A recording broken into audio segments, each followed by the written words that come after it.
Well, hello, everyone, and welcome to the Art, Money, Success podcast. My name is Maria Brophy, and today we're going to be talking about drowning in debt as a full time artist or a part time artist.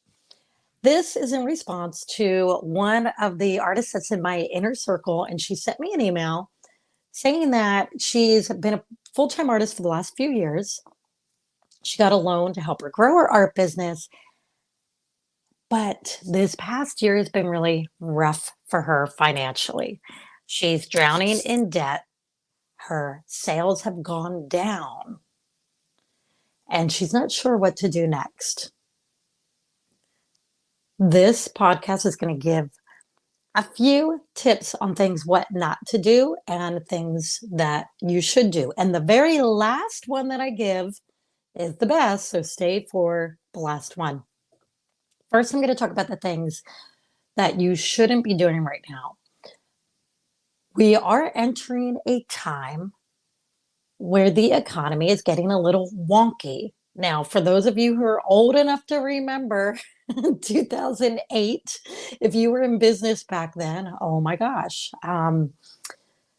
we took a big fall in 2008, Drew and I, when the economy crashed. And I learned a ton of lessons from that. So, for any small business owner listening to this, the biggest lesson that I learned was do not operate your business exactly the same way, believing that it's going to come back exactly the same way that it did,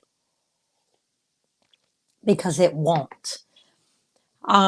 You have to try different things. You have to look for different ways to make money. Doing your art, doing your thing. You have to find different avenues, different marketing tactics. So that's number one is don't keep operating exactly the same way every day, thinking that something's going to change without you changing anything. Number two, no more loans. Do not get any loans. One great thing, if there's a good thing about being broke and hurting for money, is it is a great motivator. It pushes you out of your personal comfort zone when you're hungry. I'm speaking from experience here. Don't get any loans. Figure out how to make more money. Okay, so no more loans. Don't spend money on anything you don't need to spend money on. I mean, this is kind of a no-brainer. Some of you are good at this, some of you are not. Hold tight to your money for now. Take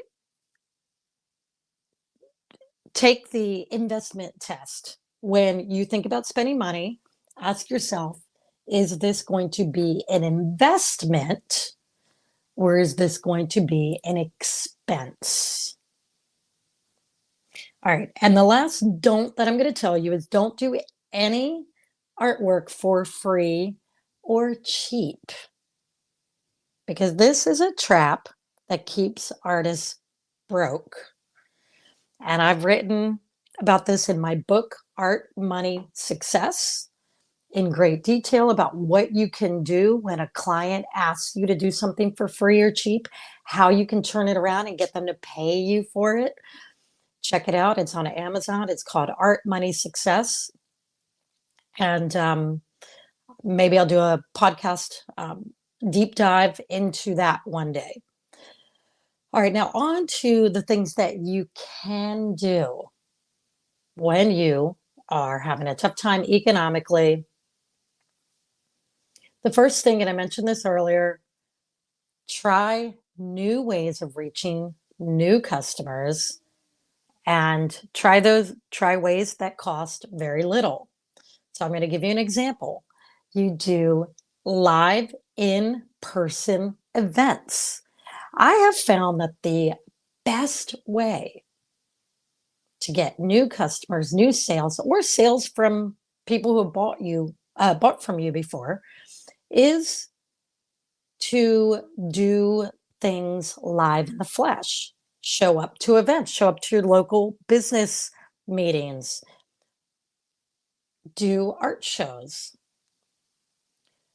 offer to do live paintings. There's some other offering at a conference where there's going to be a lot of people that are drawn to the subject matter of the art that you do. This is really the most effective way to make new sales and to make any sales. And I talk about that in my book as well. And the last thing that I'm going to mention on this podcast today, and this is the most important, I'd love for you to grab a pen and a piece of paper or take notes on your digital device. And I want you to take a moment and write down the last 3 ways that you sold your art. Where did those sales come from? Write them down. You might write down one came from someone that you had a conversation with in the grocery store, or it came from a friend who you ran into and they talked about how they were interested in your art, or through a newsletter. There's a million examples I could give, but write down how you made your last 3 sales. And now I want you to ask yourself, how can I duplicate each one of those? And the reason this was the most important thing I had to say today is because we often overlook what has already worked for us because we're so busy making the art, doing the work. We're not taking the time to analyze what has already worked when it comes to sales.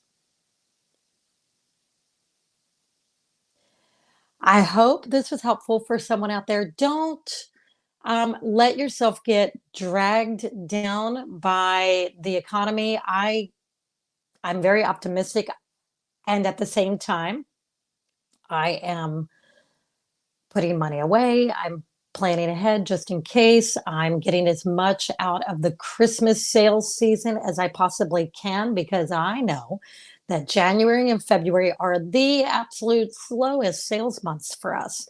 So I'm preparing for that now, and I'm taking a lot of mad action right now. And I suggest that you do that also because the holiday season, we only have, let's see, maybe 3-4 weeks to squeeze every last bit of juice out of it.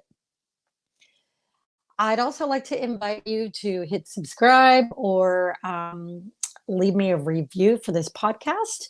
I also would love to hear from you what your questions are for me for a future podcast. And the way you can do that is just in the show notes, click the link to join my inner circle. And once you get an email from me, you will be able to email me back and say, hey, Maria, I have a question for your podcast. And I'll do my best to answer it. Have an awesome day, everybody. I love you and have a great holiday.